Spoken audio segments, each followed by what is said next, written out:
So this week I'm going to show you how I made some 40k inspired wax style purity seals. So I found a blank file for a purity seal on Thingiverse. I wanted to make it a bit deeper because I'm going to be casting these in foam. I'm sure there's probably an easier way of doing this. I just multiplied the seal and then quadrupled it up. Then I imported a JPEG of a skull into 3D Builder and it just creates it into a 3D object, which is awesome. Rescaled it and popped it in the seal. Then I 3D printed that in ABS, along with many others. I did it in ABS because you can do acetone smoothing with ABS, and because they're wax seals, I thought I'd give this a go. So I put some kitchen roll in a box and made a little platform. I put a silicone mat on there, just in case they melted and got sticky. Then I put my gloves on. Acetone's not very nice stuff. And you pour the acetone in the box. Make sure that you carelessly spill a bit. Like me, there we go. Close the box. There are small holes in the box to stop any pressure building up. But yeah, the fan's just there to help circulation, try and get an even coat over everything. And obviously plug in a massive fan and point it towards the door to make sure that the acetone smells don't fumigate you. It kind of worked. It didn't work as well as I'd hoped. I think I've got quite cheap ABS. I think if I had better ABS, it would work better. Chuck them in a bucket and give them a quick rinse with water. Then I just wanted to make some molds of them, so I used a container, blue tacked them to the bottom of it. Weigh up my 2-part silicone mold mix. Give it a really good mix this time. I think using the drill with this bit is a very efficient way of doing it. Then I made sure that I extracted all the air from it. I think these would be great in resin, so I thought it'd be worth making the mold without any air bubbles. Again, this isn't essential when you're doing things in foam, but if you want to do something in resin down the line, it's good to have extracted the air at this stage. Then carefully pour the silicone into the molds. Get a nice thin stream to avoid those air bubbles. Yeah. Get all the silicone in there. It's nice to have a bit of thickness to the molds so that they last a bit longer. Right, so let that set over 24 hours. Then you pry it off the plastic. I'm using a little sculptor tool with a little kind of hooky bit-ish. Just getting that under a corner and then giving it a good pull. And pop them out. Yeah, they come out pretty cleanly. You can still see the texture from the print, which isn't ideal, but I know that the processes that I'm going to use to cover these in latex and with the foam, it's not going to be a problem. Did that with the other ones, and then I just did a quick cleanup with a knife, just so that I had a nice open mold to press foam into. Cleaning them up is really nice with a knife. It's yeah. Anyway, there we go. So I'm going to use the craft clay from Polyprops, which is a kind of foam clay. You want to make sure that you really push it into the details. So I'm getting a small amount in a ball and just giving it a good push into the mold, trying to get all the foam into the details. A tip that someone told me on Instagram was to pop them in the freezer. This is insane. It completely changes this process. So basically, put them in the freezer for half an hour, and then they just pop out when you come to remove them.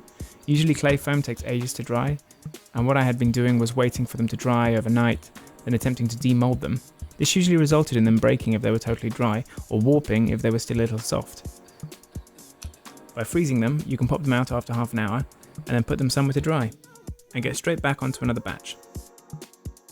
Yeah, so the detail is really nice. You can't see the lines from the print, and I'm really happy with how these came out. Just flipping them all over now so that the bottom's dry as well.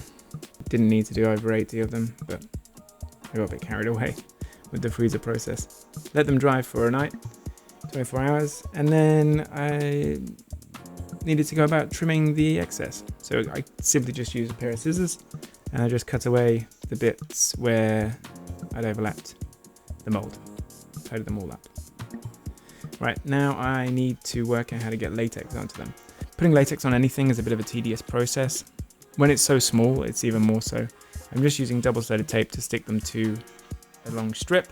That way I've got a bit of maneuverability without getting my fingers covered in latex. I obviously still got my fingers covered in latex. After doing the first coat of the raw latex, I thought, why not add the red at this stage?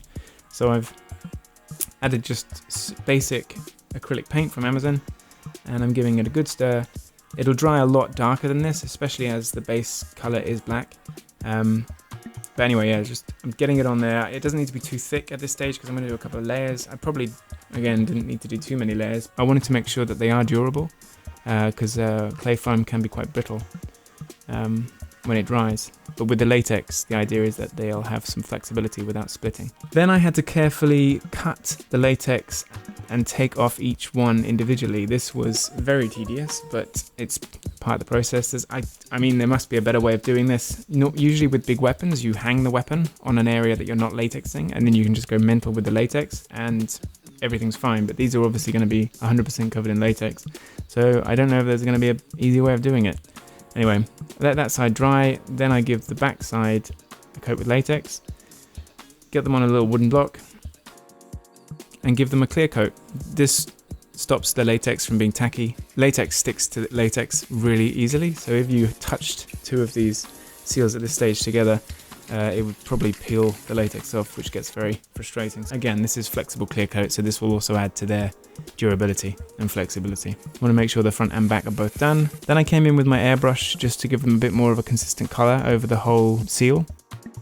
As you can see, they're quite a nice red now, and they've got a good amount of flexibility. Here's just to demonstrate how the latex can really improve the durability of the foam.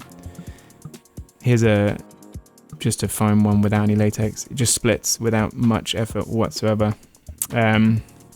Obviously that's not ideal if you are doing Larp or doing any kind of roleplay where you might be a bit rough with it. And the idea for these is to have them so that they're suitable for Larp. So to add a bit of detail, I used my dip wash. I probably didn't need to dip them in. It's called a dip wash, so I got carried away. So then I made some, what the hell is it called?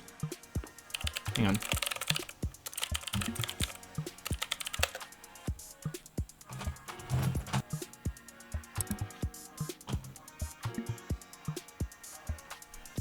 To make the parchment for the purity seal, I just went onto the Lexicanum, which has loads of 40k lore.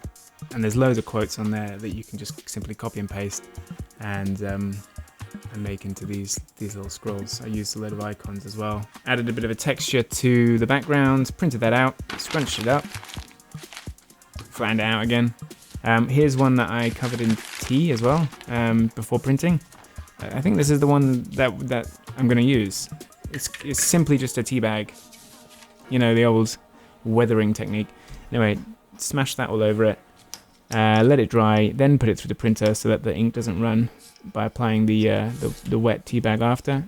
Cut them into ribbons, or scrolls, or things. Trim the excess, and then did a bit of a dry fit just to see how they'd hang with each of the seals that I've finished. And then it's simply a case of weathering them a little bit more, so giving them kind of burnt edges, and the easiest way to do this is to burn the edges. I have some wet kitchen roll which I'm using to stop any smouldering and control the damage. You can give it a little tap with your fingers and it puts the flame out without burning yourself. You could tear these to get raggedy edges. You can absolutely work into these more. You can do them in any style you fancy. There's obviously a lot of options out there. Some go a bit wider at the bottom. They have triangles in them. Some are a bit more neat. Some are less worn. You can do anything you want. The final ones that I will make will use fabric instead of paper for durability. The focus for this video was the foam and latex wax seals. Shout out to Messiah Jones on Instagram for the freezer tip. That was amazing. It's really going to change the way that I'm using foam clay. I've got a lot of the stuff to get through, so thank you so much. Yeah, I mean, if anyone has any ideas what I should be making next, let me know. Thanks for watching, like and subscribe, and catch you next time. Cheers. Bye. Catch you next time. Okay.